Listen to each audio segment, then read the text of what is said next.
Hace unos 22.000 años, una mujer joven cruzó la orilla de un lago con su hijo pequeño en brazos.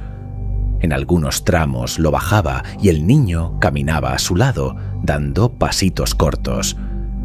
En otros, cuando se cansaba, lo volvía a cargar y sus pisadas se hundían un poco más en el barro por el peso.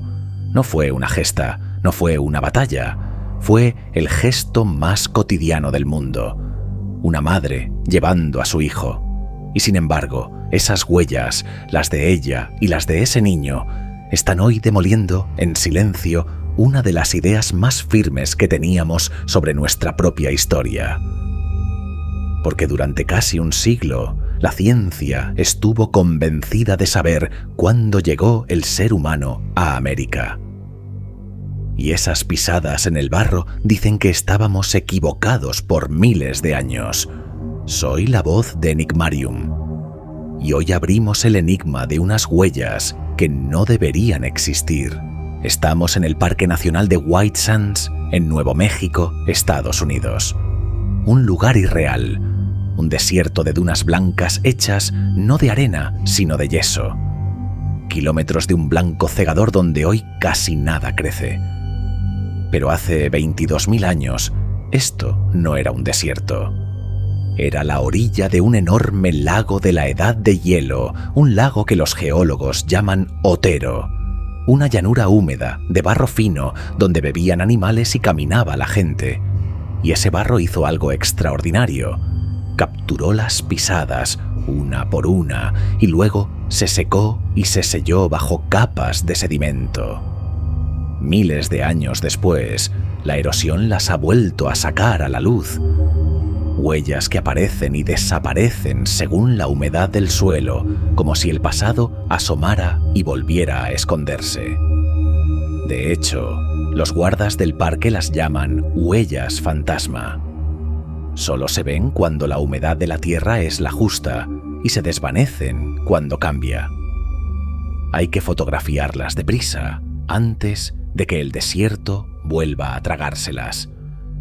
Cuando los investigadores del Servicio Geológico de Estados Unidos empezaron a estudiarlas, encontraron cientos, un rastro tras otro, y al datarlas, se toparon con un número que, sencillamente, no encajaba. Antes de llegar a ese número, quédate con lo más humano de todo esto.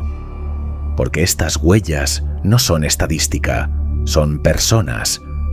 El rastro de la mujer y el niño es de los más conmovedores.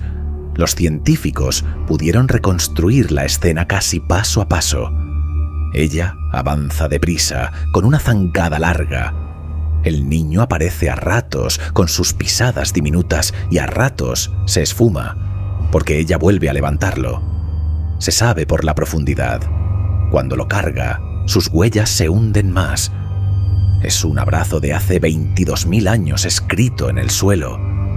Y hay otro rastro que pone los pelos de punta. En White Sands se han hallado más de 100 huellas donde varios seres humanos siguen a un perezoso terrestre gigante. Un animal descomunal, hoy extinto, con garras enormes. Las pisadas humanas van detrás de las del animal y en algunos puntos caen justo dentro de ellas, como pisando sus propias huellas mientras lo rastrean. Pero lo más impresionante es lo que hizo el perezoso. Sus huellas muestran que, en un momento, se detuvo, se giró y se alzó sobre las patas traseras, revolviéndose con los brazos por delante. Los científicos lo interpretan como una escena de caza o de acoso. Seres humanos rodeando a la bestia, y la bestia defendiéndose para no morir. Una cacería de la edad de hielo, congelada paso a paso en el barro. No un dibujo, no una suposición. Las pisadas exactas de aquel día. No eran héroes de leyenda, eran madres, adolescentes, niños, cazadores. Gente corriente, viviendo un día corriente. Solo que ese día quedó congelado durante 22.000 años. Para entender por qué esas huellas son una bomba, hay que imaginar el mundo en el que se hicieron. Hace 22.000 años la Tierra vivía el momento más frío de la última edad de hielo, lo que los científicos llaman el último máximo glacial. Gran parte del norte de América estaba enterrada bajo capas de hielo de kilómetros de espesor. El nivel del mar era mucho más bajo, el planeta era otro, y alrededor de aquel lago de Nuevo México caminaban criaturas que hoy solo vemos en los museos. Mamuts colombianos más altos que un elefante actual, perezosos terrestres gigantes del tamaño de un coche, camellos americanos, lobos enormes. Un mundo perdido.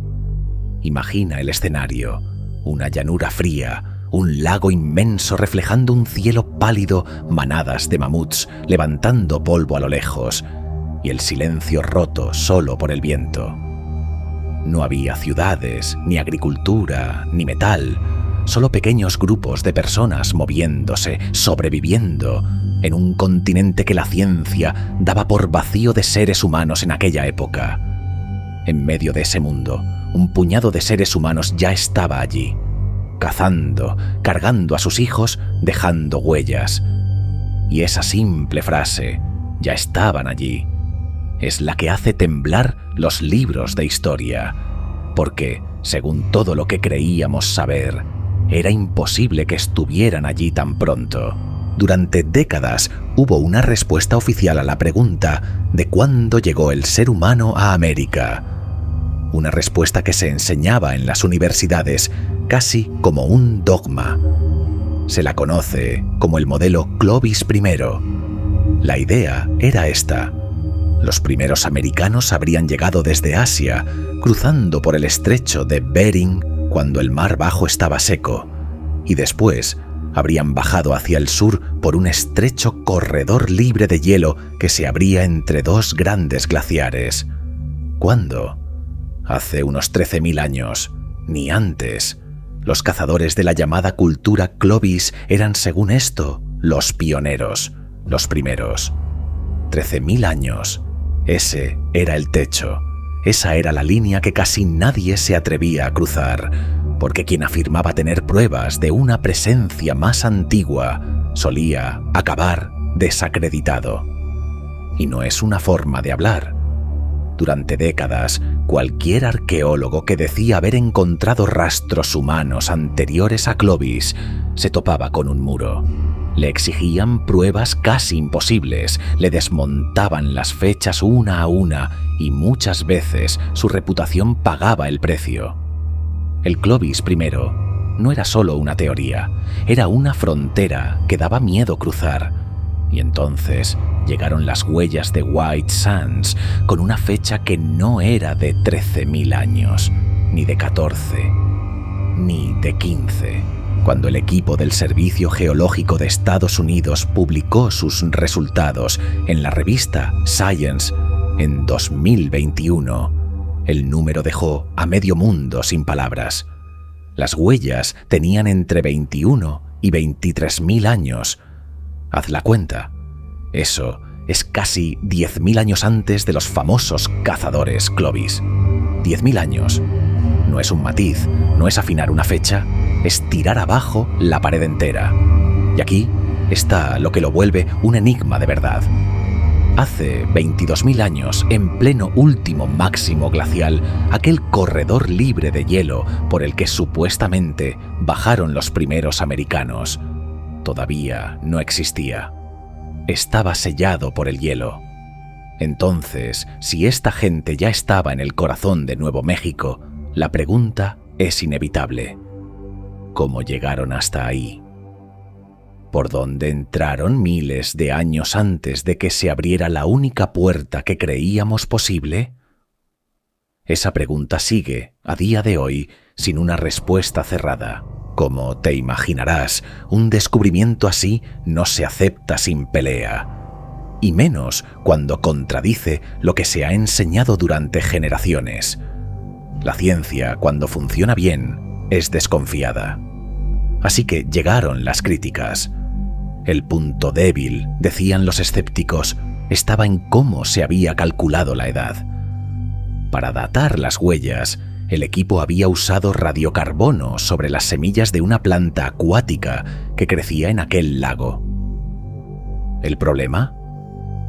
Las plantas que viven bajo el agua pueden absorber carbono muy antiguo, disuelto en el propio lago. Y si eso pasa, la datación puede salir engañosamente vieja. Es un fenómeno real, conocido, y los críticos lo pusieron sobre la mesa. ¿Y si esas huellas no eran tan antiguas como parecía? ¿Y si todo era un espejismo del método? La duda era razonable. Y durante un tiempo, el descubrimiento del siglo quedó en el aire, esperando una respuesta. Así que el equipo hizo lo que hace la buena ciencia. En lugar de defenderse con palabras, volvió al barro a buscar más pruebas. Pruebas que no dependieran de aquellas semillas discutidas. Y lo que encontró cerró el debate.